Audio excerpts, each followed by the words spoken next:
Good morning students of class 11। बेटा, आज मैं आपको सबसे पहले जो है कोशिका नामक पाठ से या सेल नामक लेसन से आपको परिचित कराऊंगा और उसके बारे में मैं आपको उससे संबंधित बातों को बताऊंगा। आप इस शब्द से, कोशा शब्द से, जिसे आप इंग्लिश में सेल कहते हैं, इस शब्द से भली भांति परिचित है। बेटा, सेल या कोशा का लैटिन में अर्थ होता है कंपार्टमेंट या एक कमरा। इस कोशिका को किसी भी सजीव की संरचनात्मक और क्रियात्मक इकाई के नाम से जाना जाता है। यह सेल जो होती है किसी भी लिविंग थिंग की स्ट्रक्चरल और फंक्शनल यूनिट कहलाती है।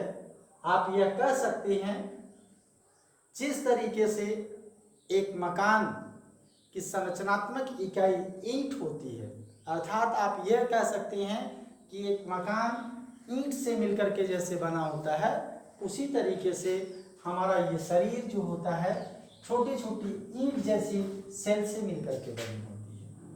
यह आपका जो सेल है सबसे पहले 1665 में जो है रॉबर्ट हुक नामक साइंटिस्ट के द्वारा खोजा गया।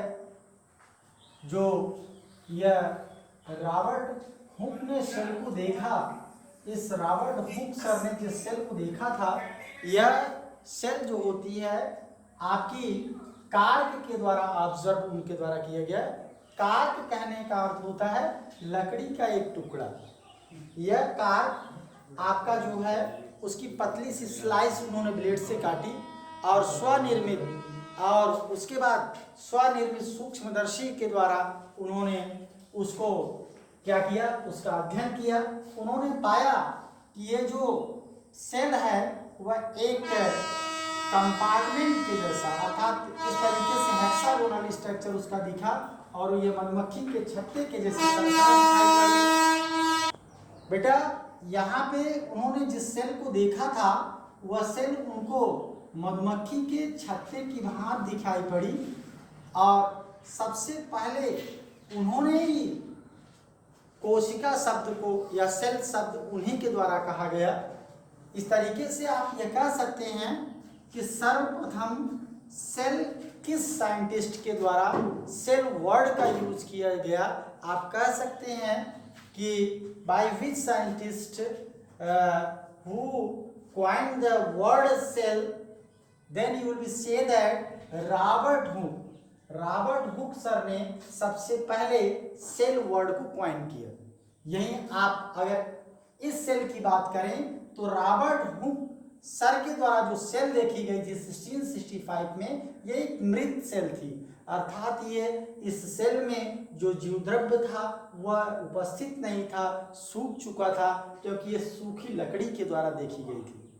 अगर आप जीवित सेल की बात करते हैं तो यह जीवित सेल जो होती है वो एंटोनी वैन लीeuwenhoek के द्वारा देखी गई। उसके 10 वर्ष बाद एंटोनी वैन लीeuwenhoek सर ने जो है माइक्रो ऑर्गेनिज्म का, बैक्टीरियल सेल का सबसे पहले खोज किया और इस तरीके से जीवित सेल की खोज करने का श्रेय जो है वह एंटोनी वैन लीeuwenhoek को जाता है। बेटा, यह सेल विज्ञान की जिस शाखा के तहत पढ़ा जाता है वो आपका साइटोलॉजी कहलाती है। आप यह कह सकते हैं, इसे आप हिंदी में कोशा विज्ञान भी कह सकते हैं या कोशिका विज्ञान भी कह सकते हैं। यह साइटोलॉजी जो है या कोशा विज्ञान जो विज्ञान की वह शाखा है, जीव विज्ञान की यह वह शाखा है जिसमें आप सेल की संरचना और सेल के कार्य के विषय में, वह सेल में उपस्थित कोशिकांगों के विषय में अध्ययन करते हैं। उस विज्ञान को हम कोशा विज्ञान या साइटोलॉजी के नाम से जानते हैं। फिर यह आपका इस सेल की अगर एक संरचना की बात करें तो यह सेल की संरचना वेरिएबल होती है, अलग अलग होती है।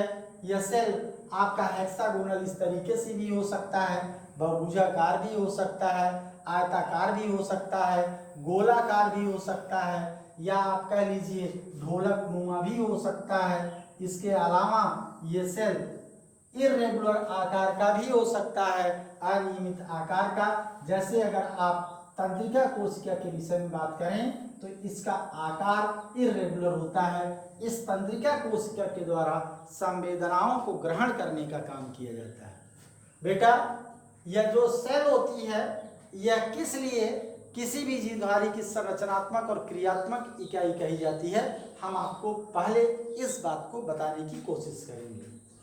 संरचनात्मक इकाई कहने का अर्थ होता है कि कोई भी संरचना जिन जिन छोटी चीजों से मिलकर के बनी हुई है वह उसकी संरचनात्मक इकाई कहलाती है। अगर आप बात करें एक तो बेटा मैं आपको ये बताने की कोशिश करूंगा कि जैसा कि आपने अभी कोशिका शब्द के डिफिनेशन के विषय में सीखा कि कोशिका जो होती है या कोशा जो होता है किसी भी जीव की संरचनात्मक और क्रियात्मक इकाई कही जा रही है। तो यहाँ शब्द संरचनात्मक इकाई कहने का अर्थ होता है कि संरचना अर्थात एक बॉडी जो है वो किन संरचनाओं से, किन छोटी छोटी संरचनाओं से मिलकर के बनी हुई है, और ये बॉडी जो है आपकी जिन संरचनाओं से मिलकर बनी है वह कोशिका है या कोशा है। इसलिए शरीर की संरचना करना कोशिका का काम है, इसलिए यह सेल जो है या कोशिका जो है उसकी संरचनात्मक इकाई बनती है। अब दूसरी बात आती है क्रियात्मक इकाई इसे क्यों कहा जाता है। यह क्रियात्मक इकाई कहने का अर्थ होता है कि जिस कार्य को आपकी मल्टी सेलुलर बॉडी कर रही है, जैसे आप गमन कर रहे हैं, आप पोषण कर रहे हैं, आप श्वसन कर रहे हैं, आप उत्सर्जन कर रहे हैं, आप जनन कर रहे हैं, ये सारी क्रियाओं को अगर देखा जाए तो हमारी एक सेल भी इन सारे कार्यों को करने के लिए सक्षम है। इसलिए यह इस चीज की क्रियात्मक इकाई कही जाती है। अगर इन दोनों बात को मिलाया जाए तो कोशिका जो हो रही है वह किसी भी जीवधारी की संरचनात्मक और क्रियात्मक इकाई हो। आप ये जानते हैं कि जो मल्टी सेलुलर ऑर्गेनिज्म है या बहुकोशिकीय जीव हैं, उस बहुकोशिकीय जीवों में बहुत सारी कोशिकाएं हैं। उनकी ये सारी कोशिकाएं आपस में मिलकर के ऊतक बना रही हैं। ऊतक से आप अंग बनाते हैं, अंग से अंग तंत्र का निर्माण होता है, अंग तंत्रों से शरीर बनता है। तो यहाँ पे इस तरीके से डिवीजन ऑफ लेबर है, अर्थात श्रम का विभाजन है, अलग अलग अंगों के द्वारा अलग अलग काम किया जाता है। लेकिन अगर बात करेंगे एक कोश की जीव की, तो एक कोश की जीव जैसे अमीबा हुआ, पैरामीशियम हुआ, यूग्लिना हुआ, इन जीवों में सारी जैविक क्रियाएं सिर्फ एक ही कोशिका में होती हैं। आप यह कह सकते हैं कि उसकी एक ही कोशिका उन सारे जैविक क्रियाओं को करने में सक्षम है। इसलिए यह कोशिका जो होती है किसी भी जीवधारी की क्रियात्मक, संरचनात्मक और क्रियात्मक इकाई कहला रही है। अब बात करते हैं कि यह कोशिका जो है ये आपका किस तरीके से आप इसके विषय में पढ़ेंगे कि यह किन किन चीज़ों से मोस्टली मिलकर के बना हुआ है। तो एक सेल की बात करें, मान लीजिए एक सेल जिसका आकार इस तरीके से आयताकार है, इस सेल के चारों तरफ जो एक दीवार जैसी संरचना दिखाई दे रही है, इसे आप कोशिका कला कहते हैं या कोशा कला कहते हैं। इस कोशिका कला के अंदर एक लिक्विड मटेरियल जैसा पदार्थ पाया जाता है, जिस लिक्विड मटेरियल को आप जीवद्रव्य कहते हैं। ये जेली जैसा पदार्थ या लिक्विड जैसा पदार्थ जीवद्रव्य कहलाता है। वहीं नियर अबाउट इसके मिडिल में एक सर्कुलर स्ट्रक्चर और भी पाई जाती है, जो कि यह केंद्रक के नाम से जानी जाती है। यह आपका एक कोशिका और उसके मुख्य घटक जो हैं इस तरीके से हैं, बाकी बहुत सारी चीज़ें और भी कोशिका में हैं, लेकिन एक कोशिका में मोस्टली जो चीज़ें पाई जाती हैं वो ये 3 चीज़ें हैं।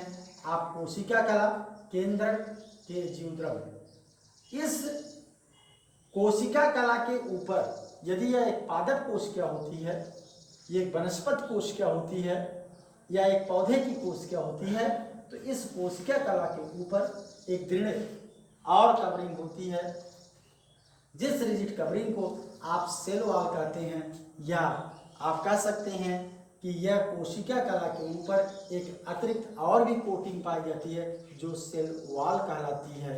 यह सेल वॉल केवल वनस्पत कोशिका में ही पाई जाती है, जबकि सेल मेम्ब्रेन या कोशिका कला आपका जंतु कोशिका में भी पाई जाती है और वनस्पत कोशिका में भी पाई जाती है।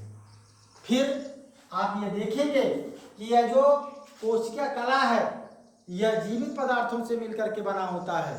कोशिका कला आपकी प्रोटीन और लिपिड से मिलकर के बनी होती है, जबकि यह कोशा जो आपका यहाँ के इसके ऊपर वनस्पत सेल में एक सेल वॉल लगा हुआ है, यह सेल वॉल सेलुलोज का बना होता है जो इस कोशिका कला को प्रोटेक्ट करती है और किसी भी पौधे को बाह्य आघातों, बाह्य पदार्थों या विभिन्न एडवर्स क्लाइमेटिक कंडीशन से बचाने का काम करती है। वह सेलुलोज का बना होता है।